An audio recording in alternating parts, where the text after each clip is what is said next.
Hello, world. It's me, Ryan, And it's me, Katie. and you are listening to The List, where we are continuing our countdown of IMDb's greatest 100 films of all time, and letting you know whether they're truly worth watching or if they're just trash. Just throw them in the garbage. We'll make a swish sound for the next episodes. Swish. Swish. I'm sure that was lovely for our listeners. You're welcome. ASMR break. So we're back from our 2-week holiday hiatus, and we're starting a new year. And so we got big plans for the podcast coming up this year. We're hoping to get a studio going, and where we're going to film in the same room together, so it's a little more conversational. We're not looking at each other through a screen, and hopefully be able to control sound levels and little things to improve our podcast. And I'm excited about that. Me too. The thing is with stuff like this is if you wait until you have everything, you're just never going to start. So I feel like you just kind of have to go for it and be okay with it not being exactly the quality you want, you know? Yeah. Everybody I hear talk about their podcasts are always like, oh, don't even listen to our first stuff. It's really I wish we bad. could go back and re-record the first few episodes, but it is what it is. We got to start somewhere, right? It's true. I thought that maybe we would play Guess That Movie. Oh. So well, I don't know anything about this. You can guess the movie that we're even going to talk about today, because okay. You tell me if you can guess this movie. I'll give you some clues. Great. Okay.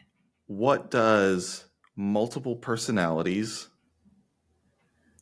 Okay. Hot rods. Okay. 1950s music. The Holiday Inn. No.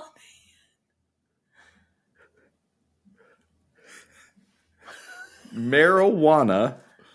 Oh dear. Inappropriate. And Harrison Ford.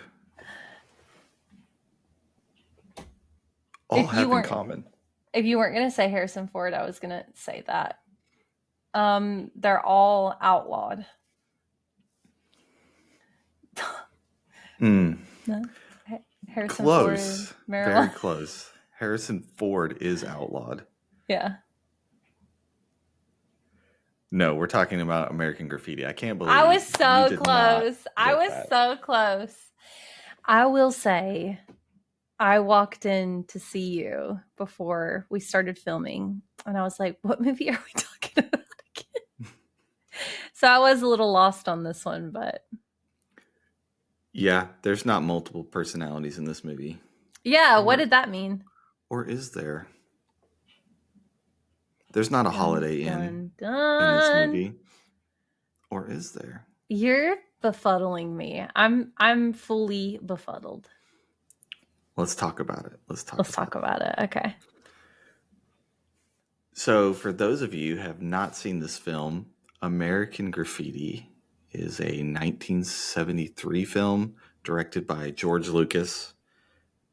Supposedly his crowning masterpiece. Not his space opera, Star Wars. But supposedly this was considered by many to be his masterpiece. And it's essentially about 4 young men in the early 1960s, I think it's 62, who basically, some of them have graduated from high school. They're getting ready to move off to college, do other things, and it takes place over one night. And it's basically their last hurrah, their last evening together, and kind of the shenanigans that they all get into. Shenanigans, indeed. It's a lot of shenanigans. There's a lot of shenanigans. Yes. Agreed. That's the simplest way I know how to describe this film, because these 4 characters kind of go off in different directions, get into some trouble or to do some different things, and it gets way too complicated to break down in a podcast. Like I'm confused just trying to keep all the names straight because there's There are a lot there's a of lot of people, there's a lot of threads. movement, there's a lot Yeah. of plots and subplots, so it's not an easy one to describe. You'll have to watch it to get the full grasp of what we're talking about.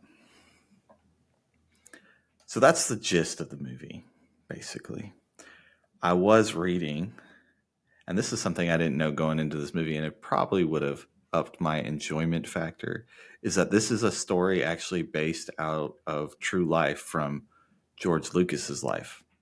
I read it at the end. Like at the end, the thing comes up and it's like, so and so did so and so. This person ended up here. This person got hit by a train and died. Like it did that thing it does at the end of movies. People aren't real.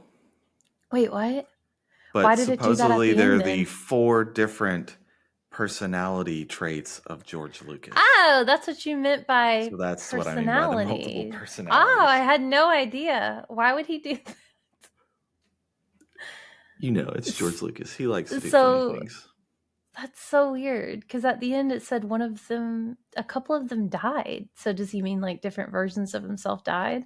I think it was just a concept. You know, it evolved into something. Okay. It evolved into something new, and I think from what I was reading, there's a lot of improvisation that went along that he allowed his characters to do. Yeah, and so the story kind of took form in other ways too. And so maybe that end credit part was part of that. I'm not sure. Yeah, maybe. But because there was so much improv and stuff going on in this film, all the characters were required to stay on set at all times, basically. That's horrible. And so you can kind of probably imagine what all these teenagers grouped together for days on end. Yeah. Stuck in a Holiday Inn. Yeah. may have got into. So I bet there were real life shenanigans then. I don't know any of this. Yeah, so supposedly Harrison Ford got kicked out of the Holiday Inn that they were all staying at because he was outlawed. He was climbing on the sign of the Holiday Inn supposedly. That's and they funny. kicked him out. Yeah. And what else happened? Oh, the guy who plays John, Ron Paul Howard? Paul LaMatt, the guy in the yellow hot rod. He supposedly had to go to the hospital, racked up a big hospital bill, but it was for like a walnut allergy. It happened during that time. Yeah. Also, there's a crew member who got arrested for growing marijuana. Oh, dear. I was about to say I don't remember marijuana in the movie, so that's funny. A cameraman got run over by one of the cars on set. And even George Lucas's room was caught on fire. So there was a lot of shenanigans offset too. A lot of tomfoolery offset. Definitely. So you really tricked me with that. There's no wonder. I mean, I think you should have still got it. Yeah. You still should have got that movie. I probably should have known what the movie was, seeing as I watched it, but and we also, only talk about one movie at a time. You were winning. Yeah. I wanted to give you the win, Ryan. Thank you. I appreciate You're that. You're welcome. Thanks. I needed that. 2024 Let's win. Go. So you want to talk about the story? The story, what did you think about the story? Was interesting enough. I mean, I don't know. Overall, it's an interesting story, but as you're watching it unfold, it was boring. I've nodded off once and had to sit up. It was really boring. I see the validity in the story, and overall, it is a good story about youth and your last night of, I don't want to say freedom, but your last night of being a true child in your hometown with your friends. It was an interesting story. It was boring. I was bored. Okay. All right. That's surprising because I think you really are into these coming of age stories. I really am. Especially when it involves, teens moving on to adulthood and that kind of stuff. Right. That's what I write about. I was bored. It was interesting. I don't know. I agree. The pace was slow, and I was confused for a lot of it. Just going, what's really going on here? Yeah. Not as confused as I was with some of our other films, but Yeah. still, I was a little concerned about where this film was rolling to. You like how I did that because there's a bunch of hot rods. Um, so I think it's like a 7 Yeah. for me personally. I It think I'd give was it a 6. it was slow, even though there was so much movement in this film. The story progression was pretty slow. Yeah, the pacing was slow. It Yeah. was slow for me, and Not to so say there's not validity in these kinds of stories with this kind of pacing. It just didn't work for me.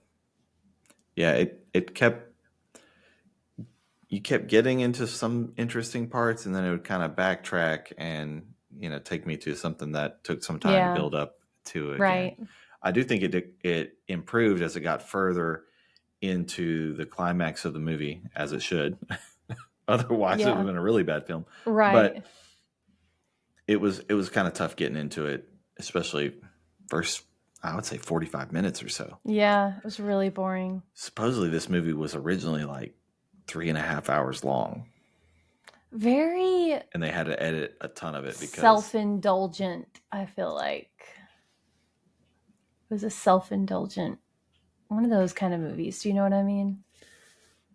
yeah, and I think it was George Lucas's attempt of trying to personalize a film. I really do think, Yeah. and so of course that's going to be a little self-indulgent. His debut film, THX 138. I don't know if you've ever seen that. I saw No, that a I've never long even time heard ago. of that. It's I've a never even heard of that sci-fi. movie. It's a sci-fi film. It's Yeah. super weird, and I guess whoever was the producer or I can't remember who exactly told him. Maybe it was just a mentor or somebody he respected in the film industry. Said, "Try not to be so weird with your next film." Like literally told him that, and so he Yeah. decided he was going to take this back to his childhood days Yeah. and kind of recreate a last night in Well, his it definitely hometown wasn't of weird. Modesta, California, Yeah. and this is what happened. Yeah. I mean, it was real. Yeah, but for me, the execution of the plot was just kind of not quite up to snuff as far as the pacing goes, and a couple Yeah. other little things. But so for me, it's just like a 7, slightly above average. Yeah. I'd give it a 6. So, Now, if you're into old cars, yeah. Old this music. is an amazing. There are some really cool cars in here, and the soundtrack is amazing. Yeah. The music's very good.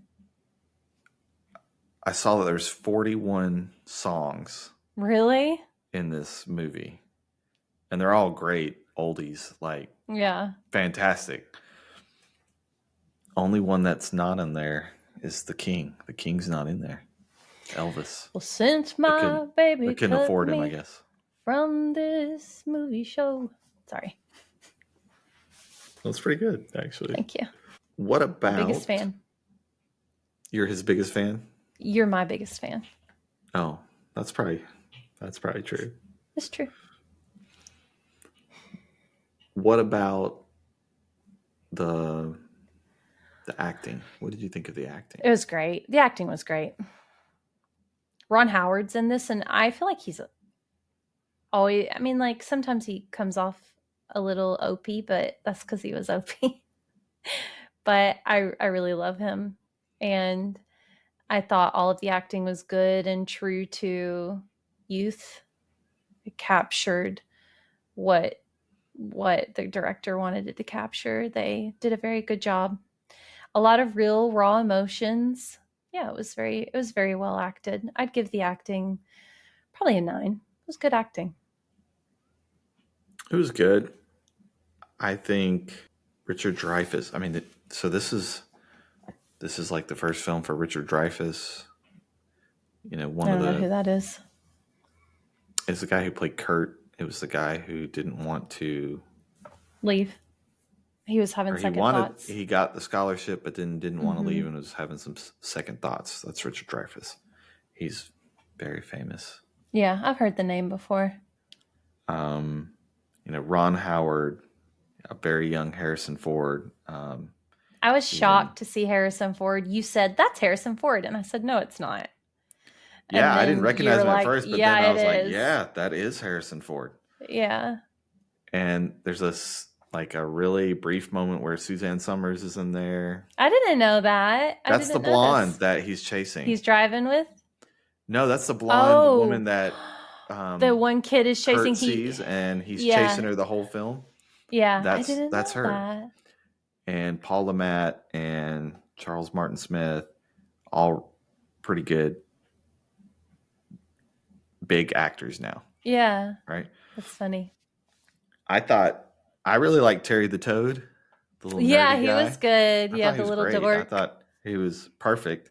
Yeah. Paul Lamont, I thought, did a great job.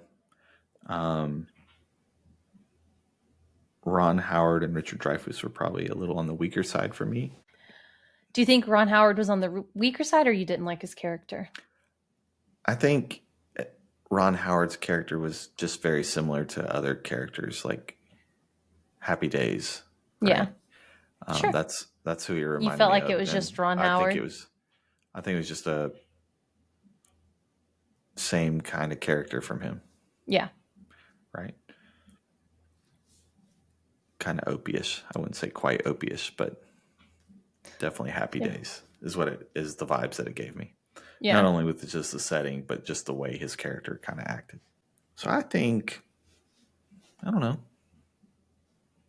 7.5 for me as well. I rated it way higher. Maybe I was just being generous, but I think there's some good parts, and then there's some little weaker parts as well. And so I think the balance is 7.5 for me. Overall, I think it was pretty believable. Yeah, I thought so too. I feel like these guys were legit young teenagers. Yeah. Wishy-washy, confused on life. Yeah. Trying to work things out, trying to find themselves, trying to navigate all the social stuff that comes along with dating and those type of things. So as far as that goes, I thought it was pretty believable, pretty realistic. Cinematography. I thought the cinematography was kind of awesome. I don't know, but is it the cars that make it awesome? I thought that the way it was filmed with them basically just living life around town for a night, all of the great shots of the cars, the race scene. I don't know. I liked the cinematography in this. It was different from other films that I've seen because, like I said, this whole film is like movement. There's like almost filmed on the road. A moment where somebody's sitting still. Like, Ron Howard is one time moving in a diner. Yeah. Yeah, I mean, that's basically about it. Everybody's either always moving on the road. They're filming somebody, yelling at each other through the cars. Even at the dance, when they drop in at the high school and go to the dance, I mean, people, it's not slow dancing. They're like, right. They're boogieing. Going at it the whole time. They're boogieing. And so even there's this driving theme of motion. That's such a good point. It's kind of interesting because one of the main characters who is supposed to be moving on is having kind of second thoughts where he doesn't want to move. He's kind of in between that. And I think he gets into a situation where eventually he's forced to make a decision on this is what my life's going to be if I don't move, or this is what could happen if I do move on in my life. Mm-hmm. And even towards the very end, the one character who's like, I'm never leaving this town, the drag racer, his name's John, is the Paul Lamont character. There's even movement there. Yeah. Right? The drag race at the end with Harrison Ford. Mm-hmm. So I think that's all really interesting. Another thing I noticed was that this movie, especially with all the music and stuff, the lighting reminds me of like neon lights from a jukebox. I can see that. Yeah, I can see And that. like, the diner scene where they have that big like eat at Mel's or Mel's Diner or whatever it Yeah. is, and even there's some scenes where they kind of show the town from like up above, and the lights are just give off this neon, Yeah. super bright artificial light that is kind of prevalent throughout most of the film, I think. So Yeah. it's like they're in a jukebox. Yeah. It's kind of what I thought anyway. I like So that. I like that theory. I do see that it all ties together like you're talking about. And then you throw the music in there and yeah, for sure. So for me, I think I would probably rate the cinematography a little bit higher than I did the other things. I think it's kind of the star of this film more than some of the other stuff. I'm going to say 8.5. Yeah, I think that's fair. And the wow factor. I think the wow factor in this is the music and the cars and For sure. maybe the authenticity to the time period too. So I would probably give the wow factor an 8 for this. I think just the cars and the music alone really kick it up a notch. Yeah, it's just I would say that's the wow factor for me. And I did also want to mention about the acting. The one little girl who jumped into the car with the guy. That's I Mackenzie thought Phillips. Yeah. she was a great actress. I She thought was she did a great. wonderful job. I did not mention her, but she was really good. Yeah, she did a really lovely job. Just to pop back to her. Anyway. Perfect amount of annoying little girl. Yeah. On the cusp of being a teenager. Mm-hmm. Yeah, she captured and just it well. the interaction between her the and two of them, it was so funny. That was probably some of the shining moments of acting. I agree. It would pull me back into the movie whenever they were on the screen. Yeah, I liked that. She did not seem like a character at all to me. She seemed like a kid, exactly an annoying little twerpy kid. Yeah. Supposedly, I guess because she was underage, she had to have a parent on set. Really? With her as well. Yeah. That's There's a lot of little interesting behind the scenes facts in this movie that. Yeah. I'm glad you found them. I didn't know any of these. That's awesome. What did you think about the wow factor? Yeah, the wow factor, definitely. The cars are amazing. Like if you like cars and fast cars, this is the movie for you.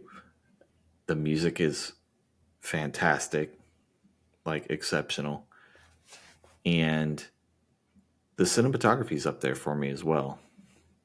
So I think 8.3 is where I'm going to put the wow factor. Yeah. So for me, the wow factor and the cinematography is what really brings this film up. For sure. Having said all that, though, is this a top 100 film of all time? No. You don't think so? Mm-mm. And why do you feel that way, I guess? I just feel like it was kind of mid. I feel like it got so boring at some parts that it was almost like unwatchable. I don't want to say that. I take back the unwatchable part. But it was very boring in some parts and hard to continue through. And I think I would have turned it off if it wasn't a movie we were watching for the podcast. And